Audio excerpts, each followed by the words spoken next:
So today again we will be discussing few things. May God help us to use this time fruitfully.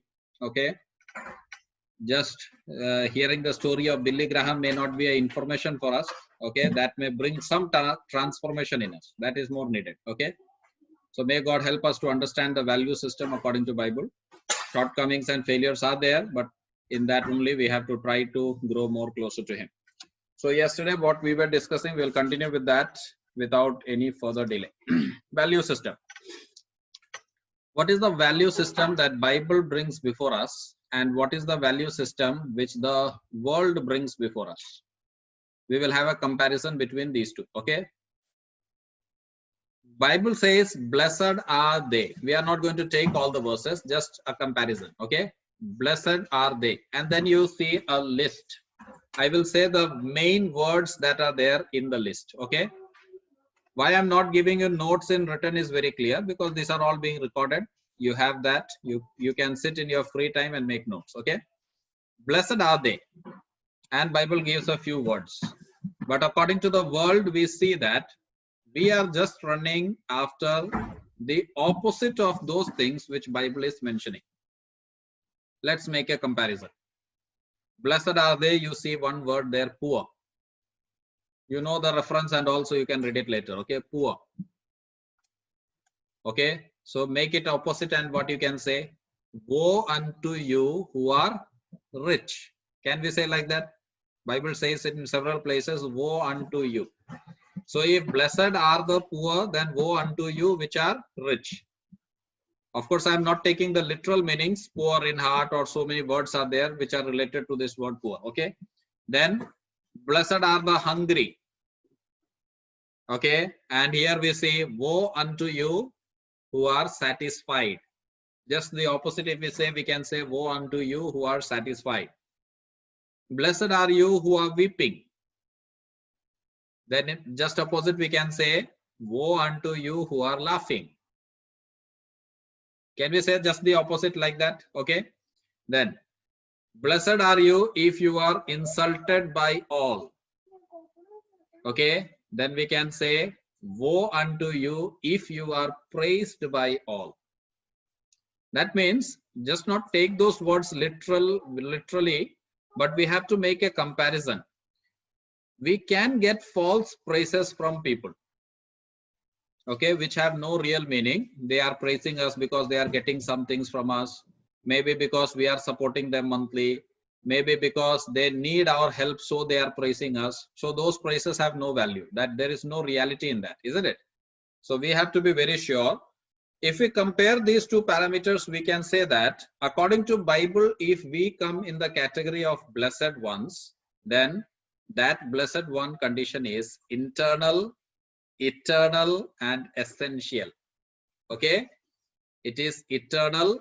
If we are blessed according to the Bible, then the joy that we get from this is eternal, internal, and essential in our life.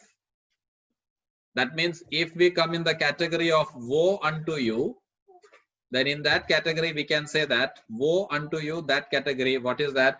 External, temporal, non-essential. Okay, external, temporal, and non-essential. Got it? There are several people whom we will meet in heaven who were not highlighted in this world, but they will be receiving several blessings from the Lord. Okay, I still remember once, you all may not be knowing that person. His name is K. Daniel Williams. Okay, K. Daniel Williams was a man of God, and okay, Abhishek has got disconnected. So K. Daniel Williams, uncle, when he came, he said that whenever he uses to go for ministry, there is one brother. Okay, voice is not clear. So let me also switch off the video for some time. Okay, I'll keep the video off. Suresh, are you getting my voice? Suresh, are you getting my voice? You can write in the chat box because your audio is not coming. Yes, Abhishek? Yeah, now we are getting your voice. Okay, so I'll keep the video off, no problem. It was recording.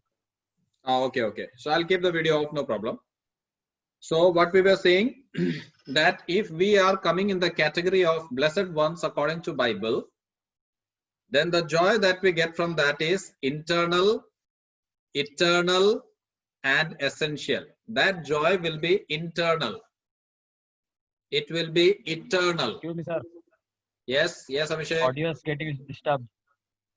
Okay, that may be network issue then. Let me change the data and see. Okay, wait 1 minute.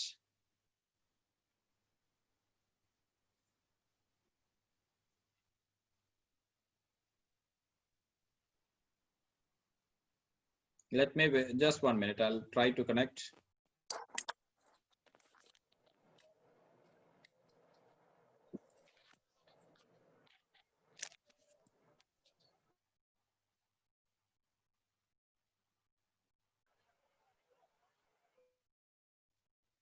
Yes, now can you hear me? Yes. Okay, so whenever you have such problem, you can tell me because I can switch off the data and change the network. Okay, we are now fully dependent on data, and don't say we have a huge expense on data only. 4 plus 3, 14,000 I am paying only for data. 14,000. That's the condition here. Yeah, but teaching work is fully on internet only. I can't do anything. Okay. Anyway. Audible is getting. Now audio is okay. Audible problem. Now audio is okay. Is audio okay now?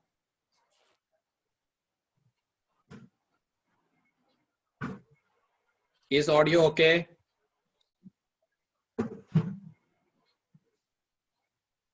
Suresh, can you hear me? Okay when you speak slowly, sir. Okay. I can hear you, but your voice is reaching here clearly. Yes, sir. That is why we are saying, sir. It's okay when you are speaking slow. Okay.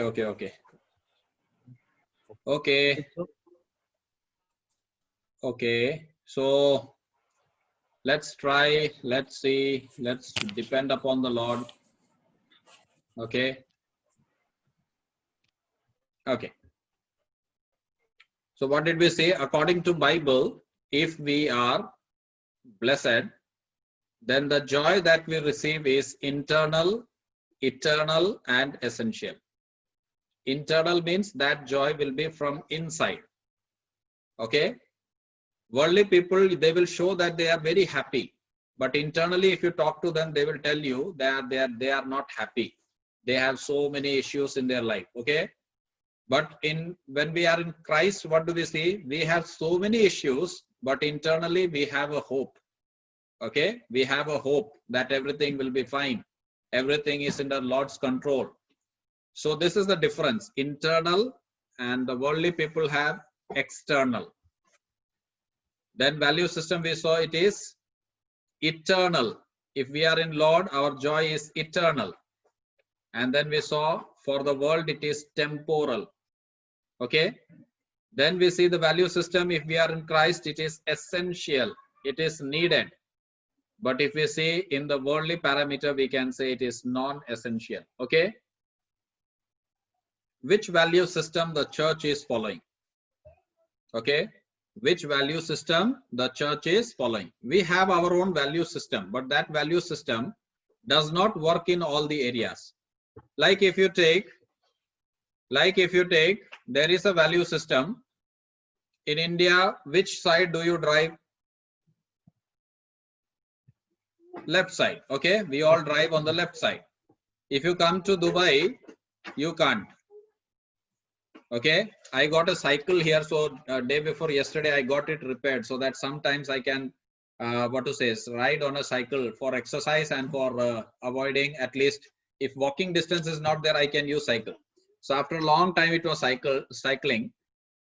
So one major difference that I noticed I have to go through the right side of the road, which is just the opposite of what you see in India.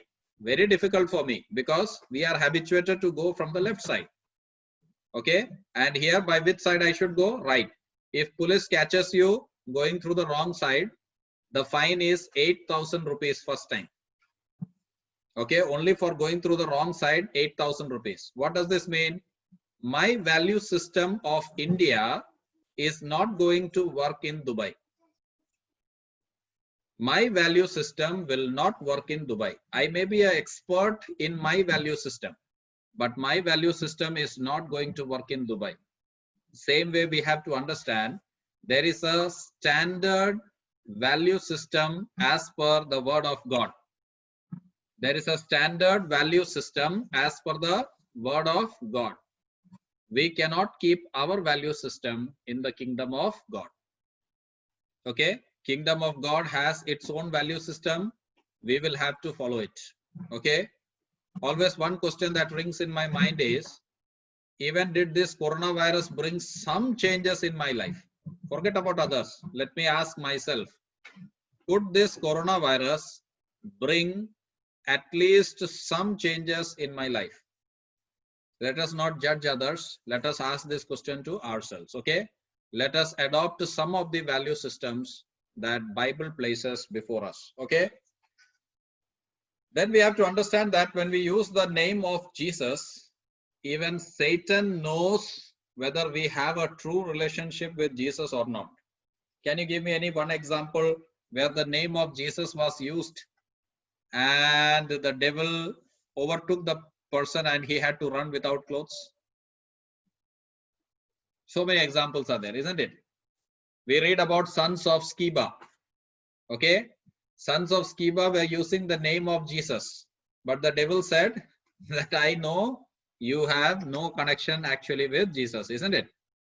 That means when we use the name of Jesus, maybe we are able to make people happy. People may be happy, oh, he is using the name of Jesus, he is doing this thing, he is doing that thing.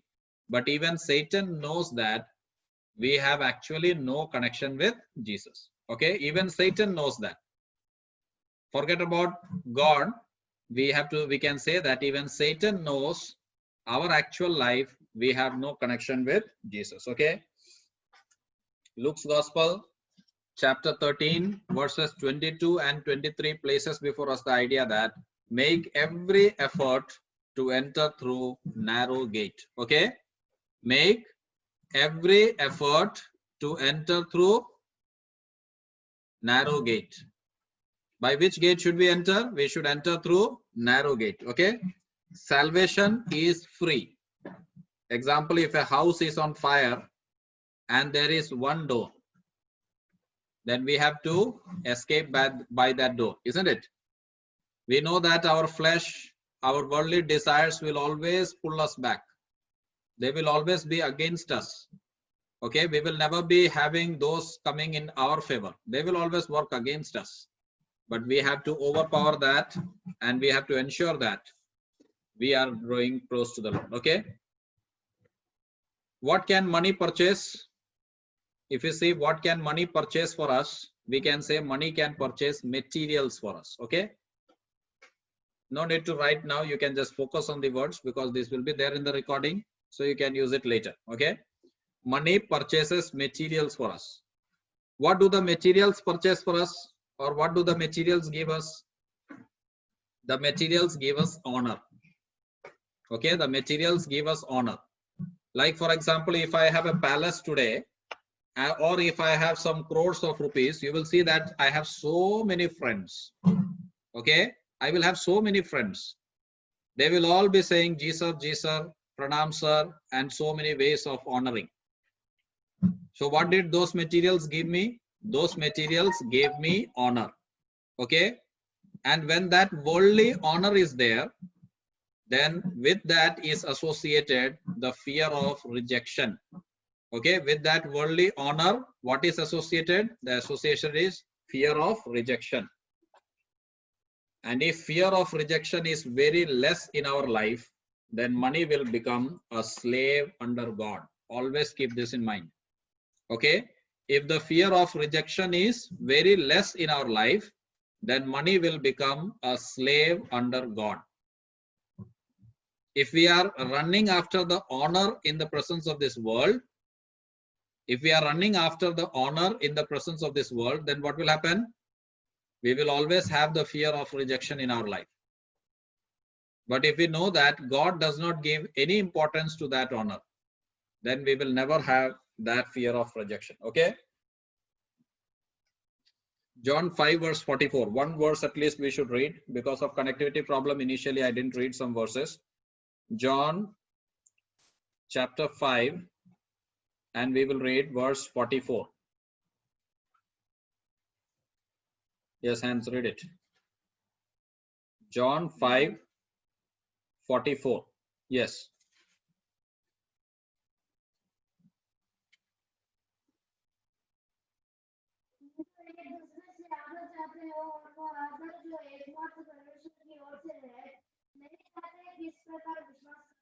Very clear. How can ye believe which receive honor one of another, and seek not the honor that cometh from God only? So from whom are we seeking honor? We are seeking honor one from another. That means we always want that others should honor me. And what we are not seeking? What we are not seeking? We are not seeking the honor that comes from God only. I am not saying this. This is written already there. Okay. So who is great? If I ask you man or God, very blindly we all will say that God is great. Isn't it? Who is great? God is great. Okay. Then if I ask you, whom do you fear? According to this verse, we will say that we fear man. Okay. For saying we can say that, okay, we don't fear man. Then from where did this fear of rejection come? From where did this idea of losing honor came? That all came because we fear man. Okay, we don't fear God. If we fear God, then we know that the God who knows A to Z about us has already accepted us, and he is never going to reject us. Then why should we need the honor in presence of others? Okay, we should not have that fear of rejection which is coming because of the worldly honor. Okay, every day we fear God, and on Sunday we say God is great. Every day we fear man, and on Sunday what do we say? God is great. Okay, every day whom do we fear? We fear man. And for worship, when we sit, what do we say? God is great. God knows each and every side of our life. The positive side, the negative side, the shortcomings, the failures. Still he has accepted us. So if he has accepted us, the fear of rejection from men should not become a very important parameter in our life. Okay. So let us understand the value of kingdom of God. Okay. Luke 12 verse 4 to 5 also tells us whom to fear. Okay. Luke 12 verse 4 to 5 tells us whom to fear. And what is hypocrisy, that we read in verses 1 to 3. Okay. I'll not go to the detail of that. You can read it later. Chapter 12 verse 4 and 5 tells us whom to fear, and chapter 1 same chapter verses 1 to 3 tells us hypocrisy. Okay, when you pass from a college, remember you get certificate from whom? You get certificate from the head of the institution, isn't it? Who certifies, who signs on the certificate? It is the head of the institution, not the clerk, not the peon. But we are always running after getting ourselves certified by the peon and the clerk. We forget the head of the institution. Our certificate should come from there. Okay. Others can praise us for many different reasons which they don't know. Okay. They don't know the other side of our story. So they can praise us for many things. But the God who knows each and every aspect of our life, he should be the one who praises us. Okay. In 2 Kings chapter 17, if you go, the last verse tells us that the children ran after idols. They were worshipping the idols. That means they were all idol worshippers. So if it is the same in Old Testament, we can say that it is the same in New Testament also. Today also we have several idols in our life, and we are running after those idols in our life. Okay. What value system are we transferring to our next generation? That is what we have to understand. Okay. There was one father who saw that his children were struggling hard to read Bible. So he paraphrased the whole Bible. And that is the living Bible which we have in our hands today. So the Bible called Living Bible. It is written by one father for his 4 children. He paraphrased the Bible. He wrote the complete Bible in simple language so that his 4 children can read it. Okay, just the role of one man. This complete week we saw the role of one person in bringing transformation. We usually put the blame on others and we forget that we can be that one man. Okay, John Wesley. We can be that one man, Billy Graham. We can be that one man, John Kurian. Okay, we don't say John Kurian because he is not from history, he is present. So we should not use his name much. Okay, but we have so many living examples and we should say that I can be one among them. Okay, I can be one among them. Okay, there was a mother who wrote 3 story books for her own children. Okay, maybe in India we don't know her name, but in Western countries her name is very famous, Catherine. And that is one of the best selling books, Bible story books in the world. One of the best Bible story selling books in the world, written by one mother for her own children. Okay, the impact of one person for her own children bless the society by this large scale. Okay, may God help us to understand that. Okay, may God help us to understand that one single person can bring that much change in the life of society. Okay, again 3-4 days are there. So what I will suggest you is go through the old videos. In 1 or 2 weeks we will be finishing the section that we are studying. Okay, and then we can do Revelation study. Okay, and I will always keep this same time, half an hour only, so that your normal routines are not disturbed. And so many informations we are gathering. May God help us to draw ourselves more closer to Him. Shall we pray?